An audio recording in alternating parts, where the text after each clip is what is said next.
કરવાનો બહુ મોડે પણ ગુજરાતી ફિલ્મોમાં પ્રવેશ કર્યો ગુજ્જુભાઈ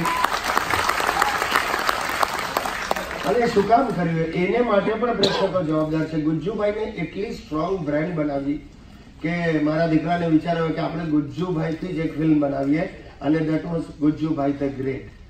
તો એ ફિલ્મને પણ લોકોએ જબરજસ્ત પ્રતિસાદ આપ્યો। ત્યાર પછી 1.5-2 વર્ષે આવી ગુજ્જુભાઈ મોસ્ટ વોન્ટેડ અને આ બંને ફિલ્મો સફળ રહી। ત્યાર પછી અત્યારે જે ફિલ્મ ચાલી રહી છે મિત્રો, મારે માટે પણ ખરેખર આ આનંદ આશ્ચર્યની વાત છે। સતત હું કયા કરતો હતો ફિલ્મના પ્રમોશનમાં કે ગુજરાતી લોકો ગુજરાતી પિક્ચર જોવા જતા નથી।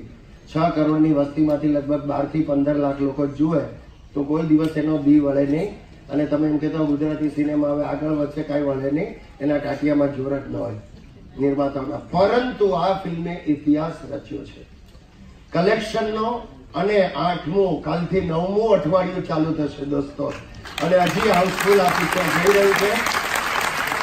ફરી એકવાર આ પ્રસ્થાપિત કરે છે લોકોનો પ્રેમ અને કોઈક સારી કૃતિ બનાવી હોય તો ગુજરાતના પ્રેક્ષકો જરાય પાછળ પડે એવા નથી। Thank you so much.